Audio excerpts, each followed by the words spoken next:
perform an experiment of impact testing machine, perform the experiment upon the impact testing machine. This machine is used to calculate that what is the toughness of the material. Basically, here we are taking a material of mild steel. For this, we will check that what will be the your impact strength. Now that is the toughness.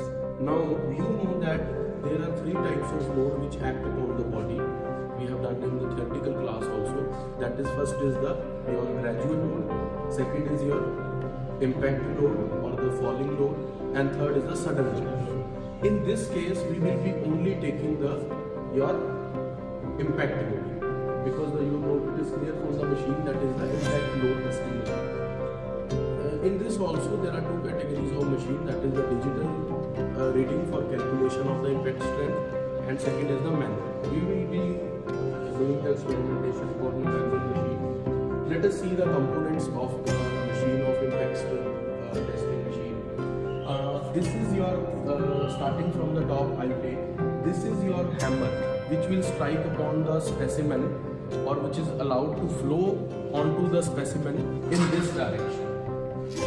Now it is having the striker inside it, which is located at 30 degree, which will strike onto this specimen.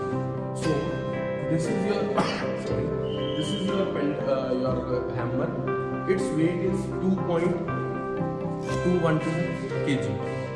That means this hammer will strike in this direction onto the specimen through a striker.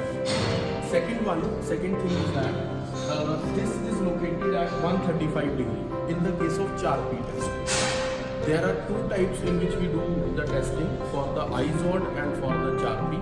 For the IZOD, we are having the specimen length of 75 mm long, and we held the specimen in vertical direction. We can do the same on this machine also by keeping your pendulum at 90 degree. But now we are doing for Charpy. The difference between the Charpy and IZOD is that we are having an specimen that is held in the horizontal direction onto the vise, and in the IZOD we will be holding the specimen in the vertical direction, and the striker will flow at 90 degree. Here the striker will flow at 130. Okay, continuing with the parts. So this was your hammer, your pendulum, striker inside it, located at 135. Now this is your this one is your anvil, and this one is your vise, which will be holding the specimen. This is your stand, your brake, and the brake pad. Just we have installed this type of system in order to protect any injury to the user or for the person who is operating the machine. Now this is your scale reading. In this, one division is equal to the 2 joules, and for the mild steel we'll get the reading for approximate greater than 2000, and this is your pointer, your reading scale. So I guess, and this is your column. We have covered all the parts for this. Now let us see that how the experiment is performed. Now we will allow to freely flow the hammer onto the specimen in order to see the value of the impact strength of the mild steel.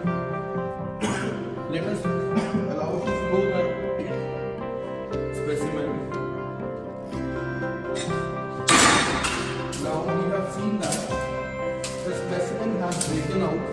Initial the reading was 330, now it is 120. So subtracting the two, we get the value of in the joules is near about 2012 joules near about, which is the impact strength of this machine. So this machine is basically used to calculate the impact strength. For example, when you accelerate your vehicle, whether it's a two-wheeler or a three-wheeler, there is an impact upon the connecting rod, your cylinder, your shafts. There is an impact. We need to calculate the impact before we install that inside. We take that material for the connecting rod, your cylinder, to calculate the impact strength at that stage. If it is able to hold that type of toughness, then we install that material. So this was all about that experiment. We usually take the value of this mild steel is coming out to be greater than 200 kilojoules So this value is the impact toughness of the material. And remember one thing, for the Charpy you will be taking the length of the specimen, that is approximate 55, and for IZOD you will be taking the length to 75. In the Charpy you will be keeping the notch for the new specimen, if I can have over there a new specimen. For the Charpy you will be for the Charpy test you will be having the notch in the direction opposite to the striker, and for the IZOD you will this part will be held inside the vise, and this notch will be kept in the direction of the striker. So this also you need to keep this thing in mind before you perform the experiment. So this was all about the experiment. Just keep this thing in mind that when you perform this experiment, please be aside from this hammer, otherwise it can cause a serious injury. Thank you.